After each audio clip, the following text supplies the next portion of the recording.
એક બેન એના ઘરવાળાને કે મારે પિયર જવું છે કે રેલવે સ્ટેશને મને મૂકી જાઓ, તો એ રેલવે સ્ટેશને મૂકવા ગયો, ટ્રેન આવી નહોતી.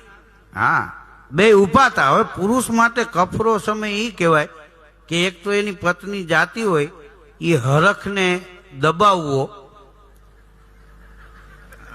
અને ઉપરથી ગંભીરતાના ભાવ ધારણ કરવા, એમ કે તમે જાઓ છો ને અહીં ખાલી ઘર ખાવા તોડશે, પણ તોય તારી બા થાણી કરે તો રોકાઈ જાય છે ને. મનમાં તેમ હોય કે આ ટ્રેન ઉપડે એટલી વાર છે, પછી તો ભગવાનના ખોળે છે.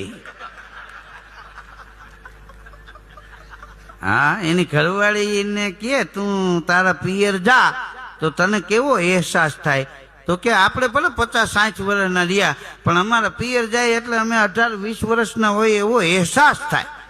એનો ઘરવાળો કે ઈ બહુ સારું લ્યો. તો એની ઘરવાળી કે તમને એવું ક્યારે થાય? ઈ કે તમે જાઓ તરત. હા, ટ્રેન ઉપડે તો તરત ફોન, પકલા ક્યાં છો? ઈ કે આજ ફ્રી છો, આજે કઈ ગોઠવું હોય. તે આ પુરુષ જન્મજાત કલાકાર.